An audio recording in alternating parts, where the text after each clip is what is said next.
We are live on a Friday, and I am running behind on getting a couple of videos out this week. So I'm going to kind of mix up both simplifying things on a Friday and Whiteboard Wednesday and a little bit Throwback Thursday together. So the thing I want to talk about today are personal KPIs. What are your personal KPIs and why are they important?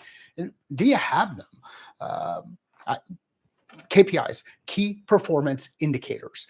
Key performance indicators. Many of us, when we're measured in the work that we do, people are tracking these KPIs to determine, is the work that we're doing actually working? Now, sometimes people will look at activity data as a key performance indicator, which is kind of looking back through the rear view mirror. It's kind of a lagging indicator. It's indicator of the things that we've done, things that have already been completed. They might look at activity as a KPI. If you are in a role where you're responsible for producing revenue, there's really two key performance indicators that are critical for me, and both of them are actually lagging indicators. The first one, well, depending on the scope the perspective that you use, the first one is pipeline created. Pipeline created. That is a key performance indicator for me because what we're doing is we're putting things into the top of the funnel. So if you're operating your business as a solopreneur or you're operating your territory as a franchise owner for that territory, operating as your own business, you want to know what are the things that I'm kind of putting into the funnel. So pipeline created. Then as things move through the funnel, this is pipeline developed. Pipeline developed. So pipeline created, pipeline developed. Those are two key performance indicators for me, for anybody who's in some kind of a revenue producing role, anybody who's operating their own business.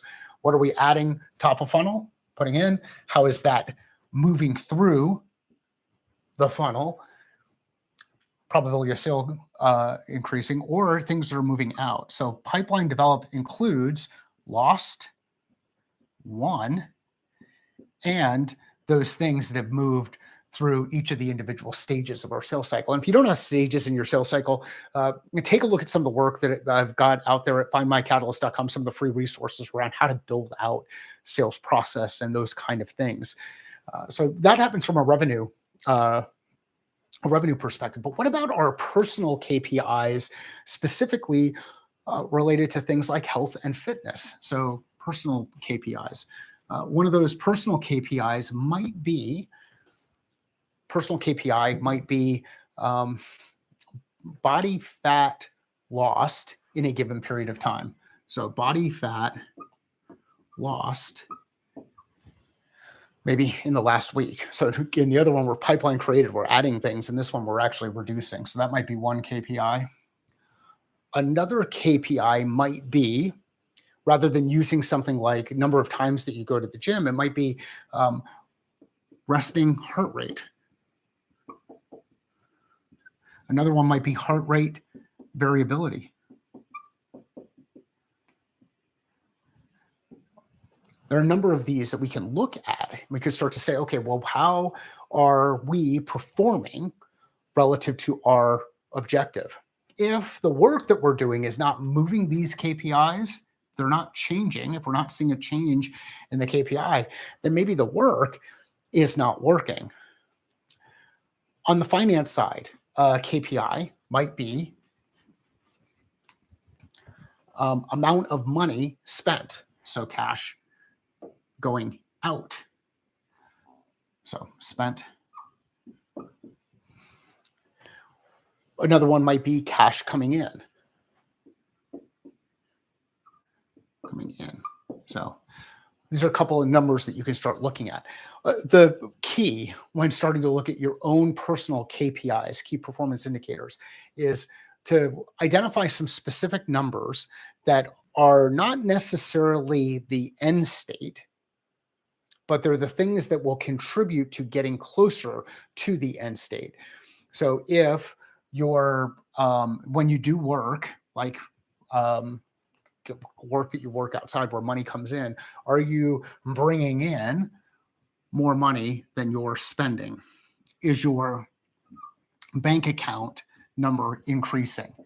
Are we performing in the direction that we want to perform? Because if not, then we've got to adjust some things. And this is the value of having your own personal set of KPIs that you use to hold yourself accountable to um, getting the work done, but also the work accountable to working. We get into a lot of detail with this about this in the section of the game plan around metrics. What kind of data are we keeping track of? Some examples that I've shared in the past are pictures of the whiteboard. So on the whiteboard, it'll show a number of days of strength training, number of days that I hit my walking goal, number of days that I hit my fuel goal, number of days that I hit my sleep goal. And then over time, Monday, Tuesday, Wednesday, Thursday, Friday, what you'll see are red check boxes filled in when I hit those dates. And if I miss a date, then I don't get the checkbox, and that ends up being an X for the period of time. This allows for or helps support personal accountability relative to the type of work that I'm working on. I'd love to hear how you use KPIs to key performance indicators to keep track of how you're performing relative to the broader objectives that you're looking for. It's really simple to be able to say, hey, I want to lose 15 pounds of body fat, or I want to have 250K in the bank, or I want to be generating 10K a month as a speaker. Those are binary numbers, success or failure. You either hit those numbers or you don't. But there's a journey that you're going through as you're progressing through the process. KPIs can help keep you on track relative to that journey. And I like to use simple dashboards for this kind of stuff so that I have a quick visualization of how I'm performing relative to the things that I said I was going to do, but also how the work is performing relative to getting closer to that goal. Love to hear how you use KPIs both for your business, if you're operating as a solopreneur or an entrepreneur, or in as a person who's responsible for a given territory. I'd also love to hear how you're looking at personal KPIs, maybe in your household or for yourself. Thank you. If you know somebody who would enjoy this episode, please share it with them. Uh, Comment in the comments some of the KPIs that you're using, and we'll see you next week. Thanks.